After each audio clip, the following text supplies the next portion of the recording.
Hey, Coach Casey back with you guys. So, have you ever experienced a dog? Maybe you're currently now. A lot of people I know have this problem, but a finicky eater, a dog that just doesn't really care to eat. You go out and you buy, doesn't matter if you buy, lower end dog food, high end, you spend a lot of money on your dog food, you put it down and it's pick or choose when they eat. They can eat a little bit, they spit a little bit of it out. Maybe you go and try to get some high value treats, like maybe this will get them going. Maybe they eat a couple and then the drive falls off from there too. It's like, man, they don't really like anything. And so let me kind of explain what's going on here. It's not the fact that they don't like anything, it's that you've created a finicky eater by doing exactly what you're doing. And it goes back to, I take all my training back to basically, the basics. And a dog's not going to starve themselves. A healthy dog is not going to starve themselves. So there's a little simple process you can do to create food drive in your dog, and it happens within 24 to 48 hours. And I'll share that with you in a little bit. But first, I wanted to talk a little bit about why we do this. So we have basically what you call strategic feeding, and you have what you call free feeding. And free feeding would be basically you get your bowl out, you pour the kibble or whatever it is you feed, and you say, here, there you go. Maybe that morning, and it sits out all day, and they can pick and choose when to feed it. They eat off of it. They might eat a little bit. They may eat some now, maybe a little bit later, but they kind of graze throughout the day. That's called free feeding. One, it's tough. For one, I mean, if you have a puppy and you're free feeding, it goes back to housebreaking. You know what I mean? If you can control the intake, you can control the outtake. And when you're free feeding and your dog is grazing all day long, they're going to be crapping all day long.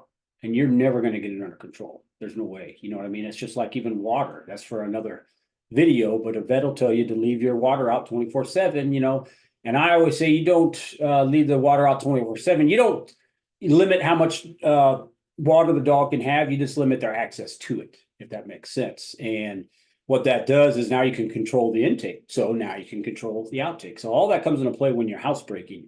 You know what I mean? When you need to learn when they got to go potty. If you know exactly when they ate and exactly when they drank, they're very habitual. You're going to know exactly when they got to go potty on the other end.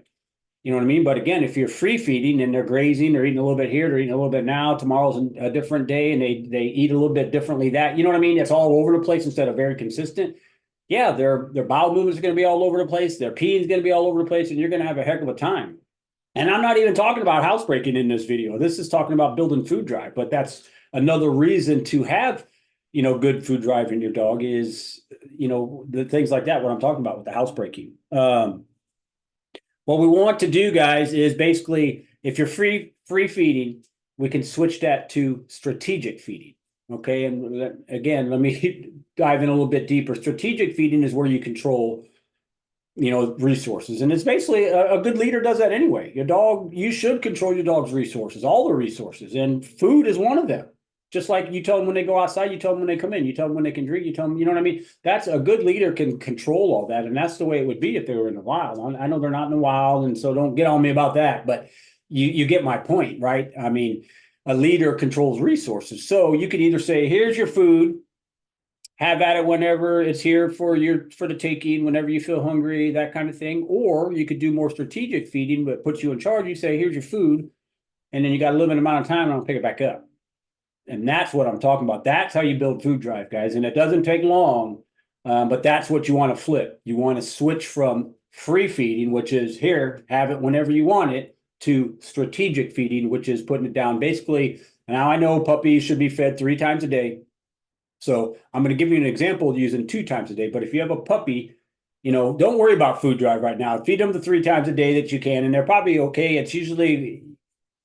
It's one of those. If you're having a hard time with it, definitely message me and let me know, because we don't. The reason you feed puppies 3 times a day is so glucose levels don't drop. But after a certain weeks, it's not. And I don't know off the top of my head. I don't remember, and I don't want to give you wrong information. But it doesn't take long to, when they're 10, 12, 13, 14 weeks old, in the 2 week or 2 times a day is plenty. You know what I mean? So I'm going to give you an example for how to feed 2 times a day and using strategic feeding instead of free feeding. Okay. And I hope that makes sense, guys. So what you would do, and I have a PDF for this. So like I said, if anyone is interested in that, let me know, and I'll give this over to you. But let's say And the schedules obviously are for your schedule and your dog, whatever works best for your scenario. But I'll just throw some times out there, typical time, let's say 7 a.m. Let's say you feed your dog twice a day and you feed him at 7 a.m. and 4 p.m. And what you would do is, if you don't know how much to feed your dog, wherever, whatever you're starting to feed your dog, you can turn around on the bag or wherever it is, and they're going to give you guidelines, basic guidelines to get you started. And that's always what that is too, is basic guidelines. You can use that. If they look a little too heavy, back it off. They look a little too thin, add to it. You know what I mean? It's common sense. Just look at your dog. What are they looking like in front of you? But that's what you want to do, is give them, let's say it says your dog should have 4 cups a day, right? And that's very normal for some of these foods with like a 60-pound dog, 65, even 70-pound dogs. That's a very common number. So let's say we'll use that as an example. Your puppy is supposed to get 4 cups a day because they're maturing. They need all this protein. They need all this good stuff, right? And you're scared. You're like, my dog's not eating. They pick and choose when to eat. So I'm gonna show you how to fix that. So 7 a.m. You take half of their daily intake, which would be 2, right? Half of 4. 4 cups is daily intake. So at 7 a.m. you give them 2 cups of food. Okay. And here's where it changes for you. And this is where the discipline, here's where you come in as controlling resources, kicks, all that stuff is going to start shifting right now. And what you're going to do is 7 a.m., put the food down, 7:10, pick it up. And this is where a lot of people, they go, oh, what is he going to, I don't want to starve him. I don't, you know what I mean? And again, I promise you a healthy dog will not starve himself. This is just how you change what's going on. Okay. So put it down at 7 a.m., 7:10, pick it up. Don't worry about if they ate a little bit, if they ate it all. It does not matter how much they ate. You just pick up the whole bowl and put it up. They do not get it again until later that day. And like I said 4 p.m. would be the second time. So 4 p.m. rolls around. You can either give them a fresh 2 cups, depending on how much they had, or if it's still sitting there from this morning, just put it down again. Right? 2 cups. Guess what you do at 4:10? Pick it up. That's right. They might have eaten a little bit more. They still, for a lot of dogs, even then, when you put it back down, at the end of the day, they're like, they could care less. Okay, 4:10, pick it up. Don't worry about overnight. Don't worry about that they're going to starve themselves, because like I said, they're not going to. These are healthy dogs. All you're doing is showing them how it's going to work from moving forward. And it's going to be on your terms and not theirs. And that's what we're shifting right now. So following morning, 7 a.m., guess what happens? 2 cups of food. Boom, put it down. 7:10, guess what? Guess where it gets a little bit harder, because some dogs will maybe start eating a little bit here, but even then, like I said, into that second day, for the majority of dogs, they still that next morning like, I'm okay. 7:10, pick it up. Now, 4 o'clock that day is when you start seeing some changes, and then into the next morning. So 4 p.m., what do? Put 2 cups of food down. 4:10, pick it up. And right around in here between this feeding and the next one the following morning is when you're going to pick, this bowl's going to be clean. And you're going to go, wow, look at that. And then that's it. And then you don't change anything. If it happened at 4 p.m. that day, wow, fantastic. You pick up the bowl at 4:10, 7 a.m. comes around, guess what you do? 2 cups of food, 7:10, you pick it up. I guarantee it'll be empty. 4 p.m. comes around, put 2 cups of food down. Guess what happened at 4:10? It'll be empty. Now you have strategic feeding. You're controlling when your dog eats, and you're building food drive in your dog. So when you get treats out, they're gonna be like, ooh, what's that? That kind of thing. It's gonna be a game changer for you. I promise you. And if you've ever used treats in training, which you should, it's a heck of a way to shape behaviors, commands, positive reinforcement. When you're lacking food drive and trying to keep a dog engaged, you know what I mean, or luring a dog into doing something, and a dog just doesn't care about the food, go back and apply exactly what I did. Like I said, within 48 hours, your dog will be engaged on that treat, and you can lure them into doing anything.